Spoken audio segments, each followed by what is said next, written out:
E aí, pessoal, tudo bom? Hoje nós vamos começar a falar sobre oscilações. Em particular, nós vamos começar comentando o comportamento de uma única partícula que descreve um movimento oscilatório em relação a uma certa posição de equilíbrio. Um exemplo clássico aqui seria um pêndulo. Então, eu tenho aqui o meu pêndulo simples, eu vou colocar ele para oscilar e ele vai ficar se movendo para lá e para cá em torno da posição de equilíbrio. Então, sempre que essa partícula se desloca da posição de equilíbrio, surge uma força atuando sobre ela e essa força tende a fazer com que a partícula retorne para a posição de equilíbrio. Então, em geral, quando a gente descreve esse tipo de sistema, a gente vai colocar a origem do nosso sistema de coordenadas na própria posição de equilíbrio. Essas forças, que são chamadas de forças restauradoras, elas podem depender da posição da partícula, da velocidade ou até de derivadas de ordem mais alta da posição. Mas, por simplicidade, nós vamos considerar apenas forças que dependem somente da posição. Então, a nossa força restauradora aqui, força restauradora, F, ela vai ser uma F apenas de x. Tá? Vamos tratar inicialmente apenas sistemas unidimensionais. Ok? Bom, a gente pode expandir essa função aqui em uma série de Taylor. Tá? Então, a minha função f de x, ela vai ser igual à própria função avaliada em x igual a zero, vou chamar isso aqui de f0, mais x vezes a derivada de f em relação a x avaliado em zero, mais x ao quadrado sobre 2, derivada segunda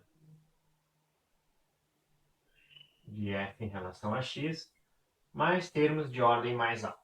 Então eu posso expandir essa minha função, essa força restauradora, em uma série de Taylor. Para oscilações pequenas em relação à posição de equilíbrio, ou seja, para valores muito pequenos de x, em geral, eu posso desprezar termos de ordem mais alta. Tá? Então, eu vou manter só os termos lineares aqui em x. Outra coisa que é interessante notar é que se x igual a zero for a minha posição de equilíbrio, f tem que ser zero nessa posição. Né? Por definição, a posição de equilíbrio é a posição onde a força resultante sobre a minha partícula vai ser igual a zero. Certo? Então, me resta o seguinte, considerando deslocamentos pequenos,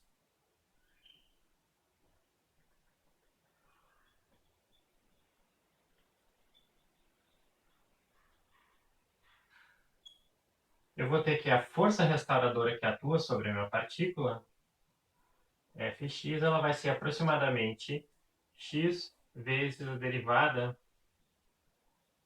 dessa própria força em relação a x avaliada na posição de equilíbrio, ou seja, em x igual a zero. Então a gente agora pode notar o seguinte, né? Vamos supor que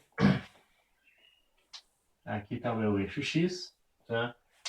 E aqui é a minha posição de equilíbrio. Então aqui seria a minha posição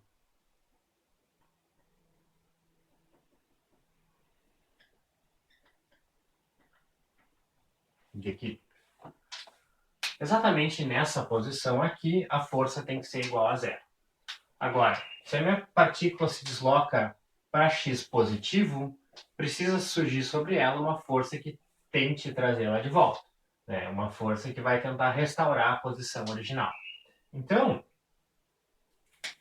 aqui, nessa região, a minha força precisa ser negativa. Né? Negativa nesse sentido, nesse caso indica que o sentido dessa força é para x negativo.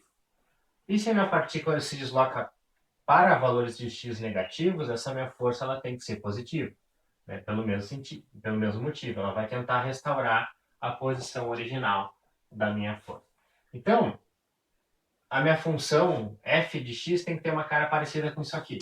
Ela vai ter que ser positiva para valores negativos de x e negativa para valores positivos de x. Então, essa derivada df dx avaliado aqui em x igual a zero, ela necessariamente vai ter que ser negativa. Né? Então, eu tenho que df dx avaliado em x igual a zero, isso aqui vai ser menor que zero.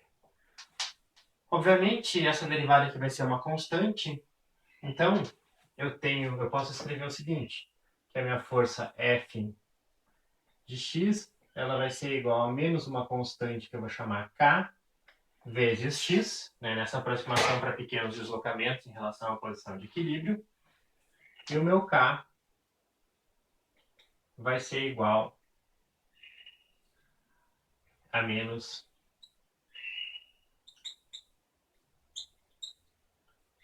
df dx avaliado em zero. Certo? Então, K é uma constante positiva. O que nós vamos fazer agora é montar ou buscar, usando as leis de Newton, encontrar a equação de movimento para uma partícula que está sujeita a uma força restauradora desse tipo aqui. Ok? Então vamos lá.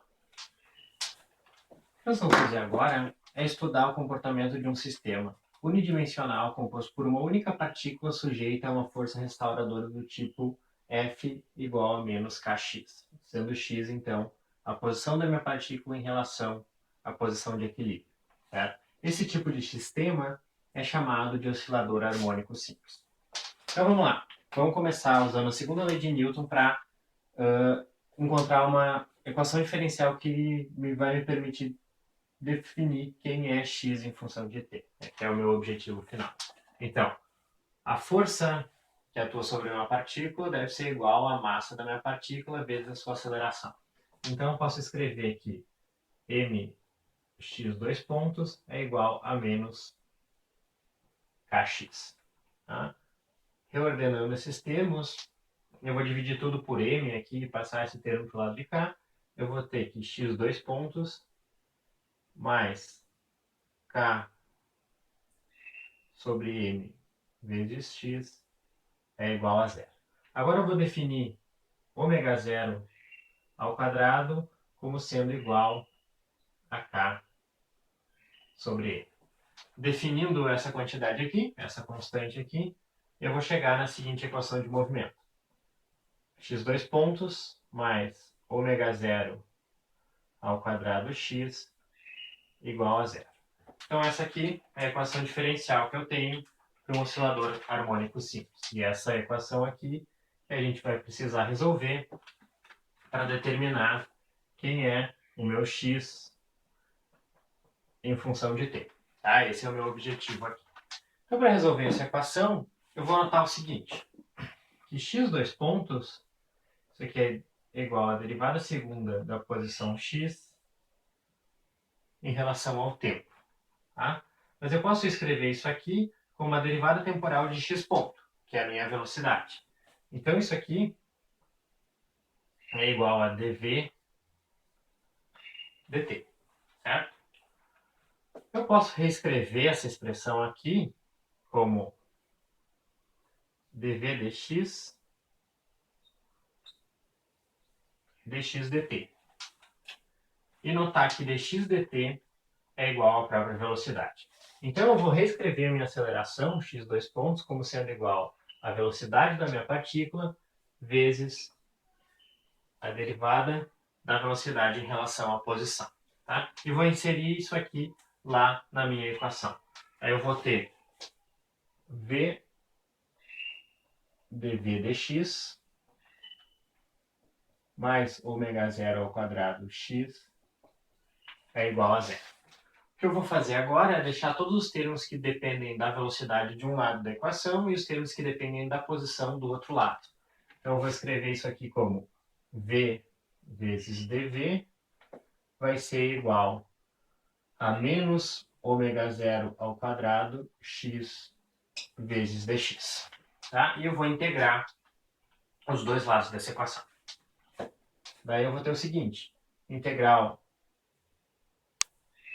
de v dv deve ser igual a menos ômega zero ao quadrado integral de x dx. Desse lado aqui eu vou ter v0 ao quadrado sobre 2, mais uma constante de integração. Isso aqui vai ser igual a menos ômega zero ao quadrado vezes x quadrado sobre 2, mais outra constante de integração. Eu vou juntar essas duas constantes de integração em uma única que eu vou chamar aqui de d, certo? Então eu cheguei nessa relação aqui. Tá? Bueno. Agora, eu posso notar o seguinte, vou multiplicar tudo isso aqui por 2 e vou redefinir essa minha constante d. Tá? Então eu vou reescrever essa expressão como v ao quadrado é igual a ômega zero igual a ômega zero ao quadrado que multiplica a menos x ao quadrado. Ou a ao quadrado, talvez. Mais fácil. A ao quadrado menos x ao quadrado. Então essa constante a aqui é uma outra constante que eu estou definindo a partir de d e ômega zero. Né? Se eu multiplicasse tudo isso aqui por 2, eu ia ficar com menos ômega zero ao quadrado x quadrado, que é o que eu tenho aqui, mais 2 vezes d. Então eu defino esse a ao quadrado aqui como sendo igual a 2 vezes d dividido por ômega zero ao quadrado. Tá? Então é só uma redefinição da minha constante que apareceu lá dessa integração aqui. Certo? Então daí eu tenho, vou tomar a raiz quadrada dos dois lados dessa expressão aqui e vou tomar só a solução positiva, né? Porque a raiz quadrada disso aqui seria mais ou menos ômega zero vezes raiz de a quadrado menos x quadrado. Então eu vou escrever assim. Tomando a raiz quadrada, v igual a ômega zero raiz quadrada de a ao quadrado menos x ao quadrado. Ok? V é igual a dx dt. Então eu tenho aqui dx dt é igual a ômega zero raiz ao quadrado menos x ao quadrado. Certo?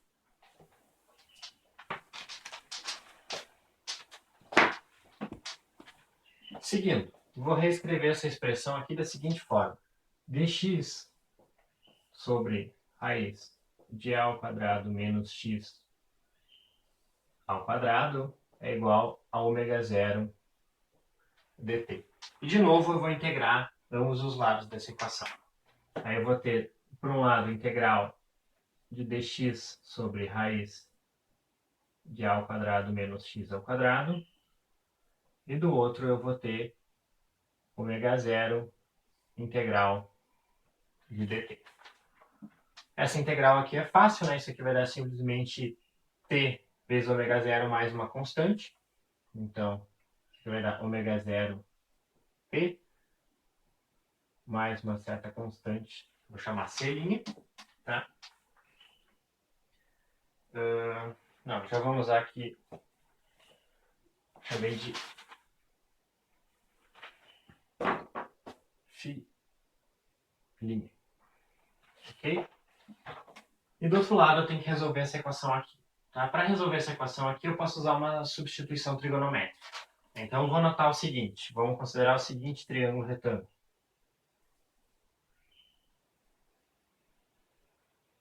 Um dos lados desse meu triângulo aqui vai ser x.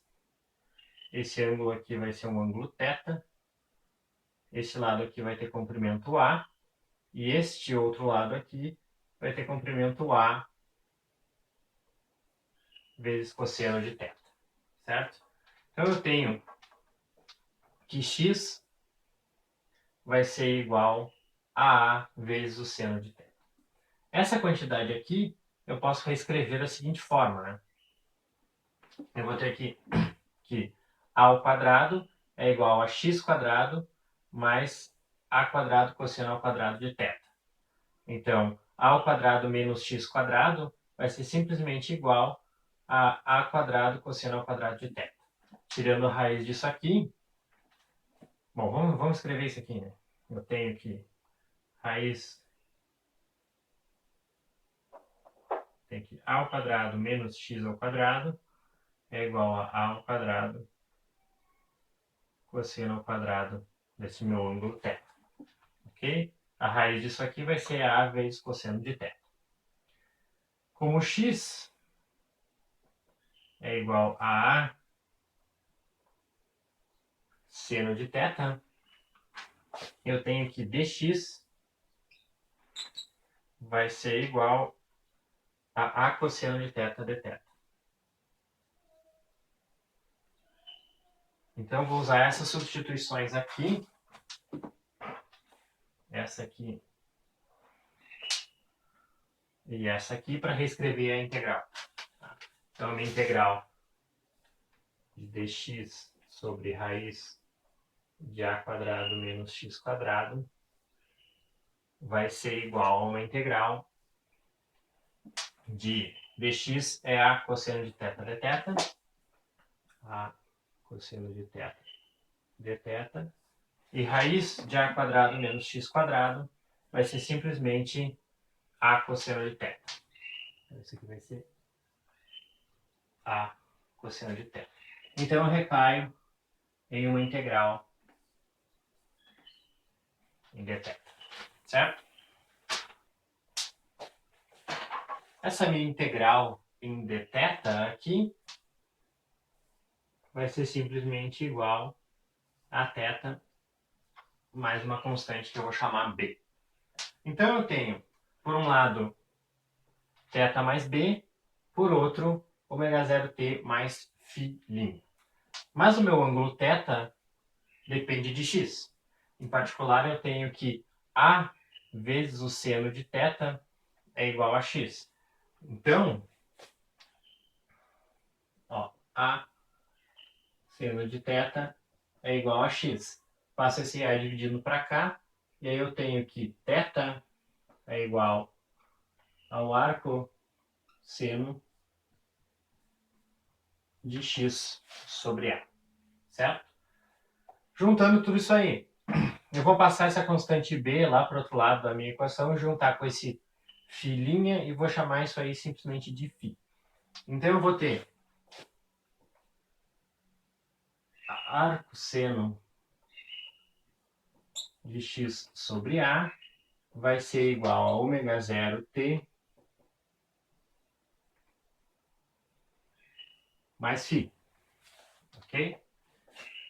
Tomando o seno dos dois lados dessa expressão, eu vou ter x igual a seno de ω0t mais φ. Então essa aqui vai ser a posição da minha partícula em função do tempo. Aqui apareceram três constantes. Uma eu sei determinar, que é ω0. ω0 depende da massa da partícula e da minha constante k, que supostamente são conhecidas. A e φ vão ser quantidades que precisam ser determinadas a partir das condições iniciais do meu movimento. Então, dependendo da posição inicial e da minha velocidade inicial, eu vou ter valores diferentes aqui para A e para essa fase φ. Outra solução possível é que o meu x vai ser igual a 1A' cosseno de ω0t mais delta. Tá? Então, essa aqui é outra solução também para a equação do oscilador harmônico.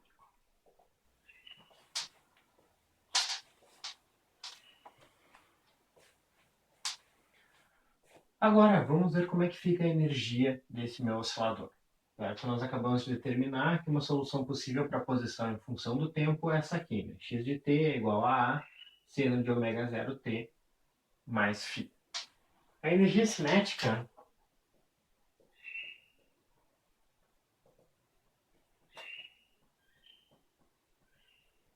vai ser dada por 1/2 da massa vezes a velocidade da minha partícula. Então, a energia cinética T é igual a 1 meio de mx ponto ao quadrado. Então, x ponto é derivado dessa quantidade aqui, derivado do seno é o cosseno, vai ficar a ômega zero, cosseno de ômega zero t, mais φ elevado ao quadrado. Então, isso aqui vai ser 1 meio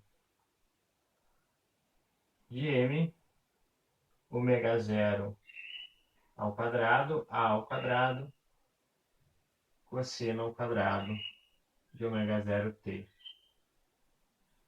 mais φ.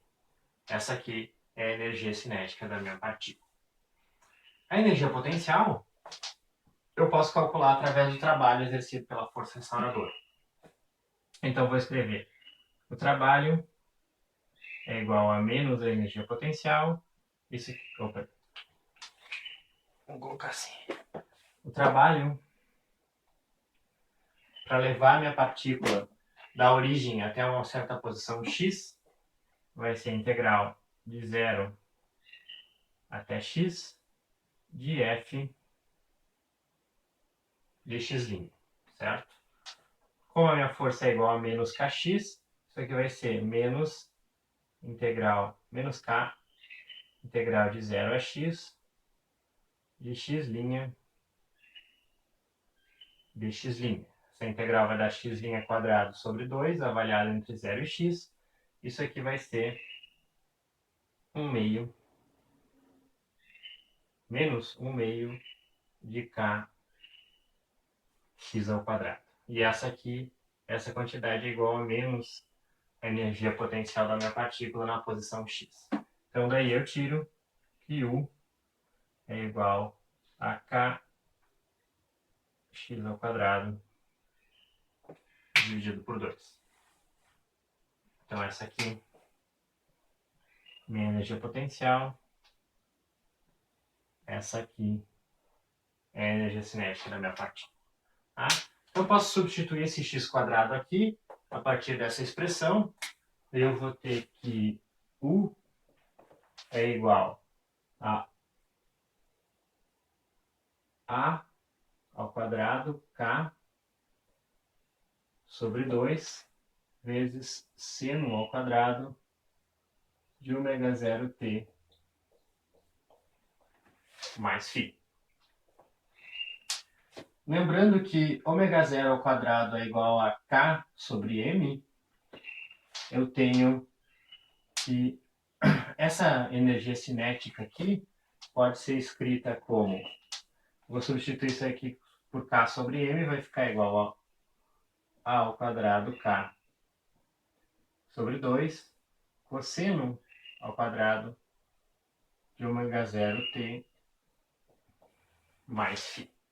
Agora, se eu somar essas duas energias para ter a energia mecânica total da minha partícula, eu vou ter que E igual a T mais U.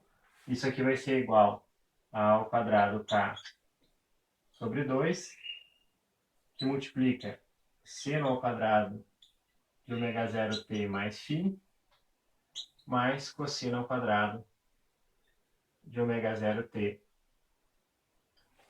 mais φ. Essa quantidade aqui vai ser simplesmente igual a 1. Então isso aqui vai ser igual a 1. E eu tenho que a energia total do meu sistema é constante. E vai ser igual a ao quadrado k sobre 2. Então essa energia vai depender da amplitude de oscilação e vai depender da minha constante k, que caracteriza a força restauradora.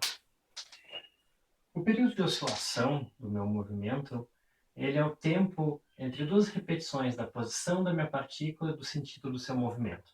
Certo? Então, no caso do meu pêndulo aqui, o período vai ser o tempo de uma oscilação completa, o tempo que ele leva para ir até lá e voltar para a posição inicial. Se nós observarmos a equação de movimento, né, que foi obtida lá da resolução da equação diferencial, ela pode ser escrita como A seno de ômega zero t mais φ. Né? Então, quando essa função aqui se repete, eu vou ter a mesma posição. Então, o período do seno é 2π. Então, o que eu vou chamar de período tal, ou tal zero, isso aqui é o período do meu movimento,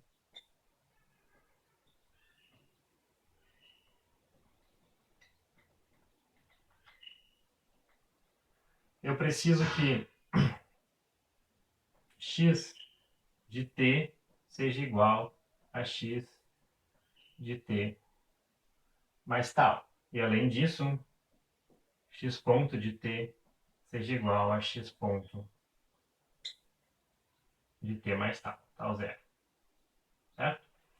Bem, então eu posso colocar isso aqui na minha equação. Eu vou ter que x de t, bom, x de t é aquilo lá, x de t mais tal, zero, vai ser igual a seno de ômega zero t mais ômega zero tal zero mais φ. Para que esse seno aqui tenha o mesmo valor desse aqui, eu preciso que essa quantidade ômega zero tal zero seja igual a 2π. Aí o mesmo vai valer para a derivada temporal dessa quantidade aqui, que é um cosseno. Então eu vou ter que o meu período tal zero vezes ômega zero, isso aqui tem que ser igual a 2π. Ou ainda tal zero igual a 2π sobre ômega zero. Daqui fica claro que esse ômega zero aqui é a frequência angular do meu movimento. Né? Então, a frequência do movimento vezes 2π é igual a ômega zero e o meu período é 1 sobre a frequência. Tá? Então, ômega zero é a frequência angular dessa nossa oscilação.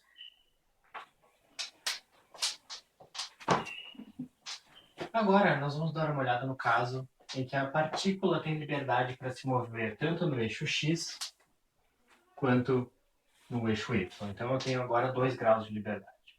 Então, vamos supor que essa partícula oscila em relação a um centro de forças que está colocado aqui na origem, e a força restauradora que atua sobre ela vai ser proporcional à distância em relação à origem.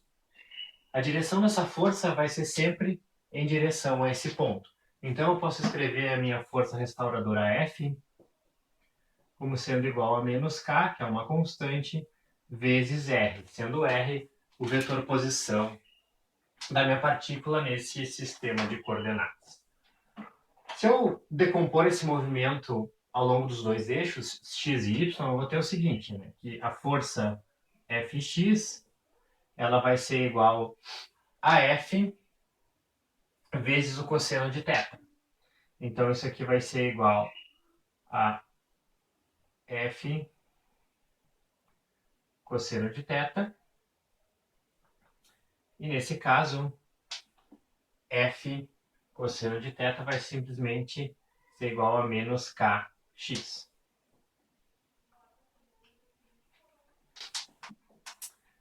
Analogamente, o movimento ao longo do eixo y vai ser tal que a força, a componente y da força vai ser igual a F seno de θ, e isso aí vai ser simplesmente menos Ky. Pela segunda lei de Newton, isso aqui é igual à massa da partícula vezes a derivada segunda em relação a x, em relação ao tempo, desculpa, da posição. Isso aqui vai ser igual a m y dois pontos. Então, reorganizando essas equações aí, eu vou ter o seguinte, né? X dois pontos mais K sobre mx igual a zero e y dois pontos mais K sobre m y igual a zero. Então, eu tenho um movimento harmônico simples ao longo do eixo x e um movimento harmônico simples ao longo do eixo y. Da forma como eu coloquei aqui, né, para esse tipo de força, a frequência angular desses movimentos, né, o ômega zero, vai ser igual nos dois casos. Então, de novo, eu vou definir ômega zero ao quadrado como K sobre. Bom, nós já conhecemos as soluções para essas equações aí, né? A gente pode simplesmente escrever aqui, então, que eu vou escrever que x de t, para essa minha partícula, vai ser igual a cosseno de ômega 0t, e a fase aqui eu vou escrever como menos alfa.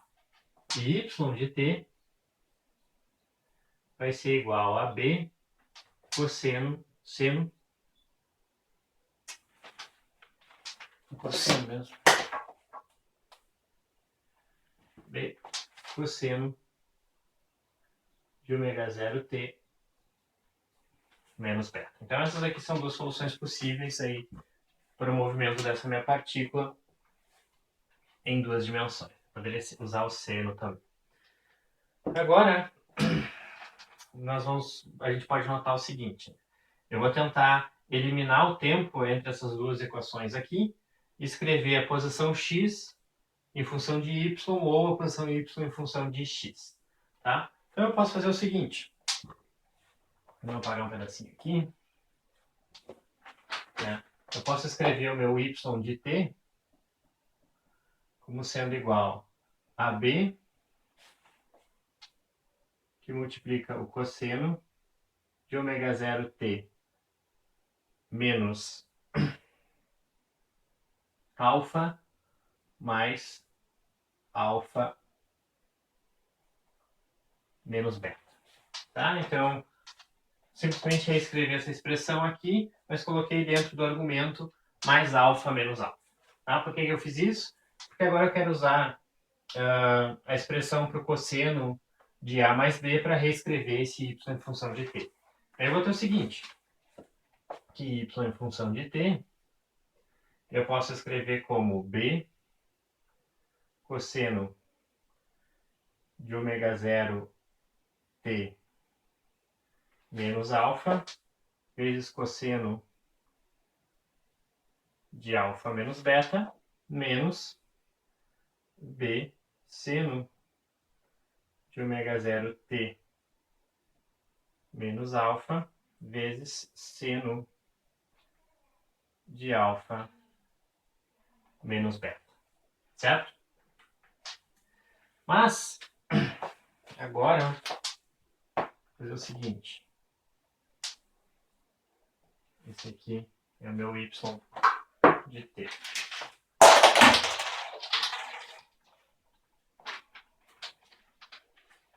Voltando. Definindo delta como alfa menos beta, e notando, eu posso escrever o cosseno de ômega 0t menos alfa como sendo igual a x sobre a, eu vou ter a seguinte expressão para o meu y em função de x. Usando essa definição de delta e notando que cosseno de ômega t menos alfa é igual a x sobre a gente pode escrever o seguinte, que y é igual a b sobre a vezes x cosseno de delta menos b raiz de 1 menos x ao quadrado sobre a ao quadrado, que multiplica seno de delta. Tá? A gente pode ainda reorganizar esses termos da seguinte forma. Escrever a vezes y menos bx cosseno de delta é igual a menos b raiz de a ao quadrado menos x ao quadrado seno de delta. Elevando isso aqui ao quadrado, eu vou chegar nessa última expressão aqui. B ao quadrado, x ao quadrado menos 2ab x y cosseno de delta mais a quadrado y ao quadrado é igual a ao quadrado b ao quadrado seno de delta. Tá? Então, a gente chega nessa relação aqui para x e y. Tá? Então, eliminando o tempo. O tempo não aparece mais explicitamente.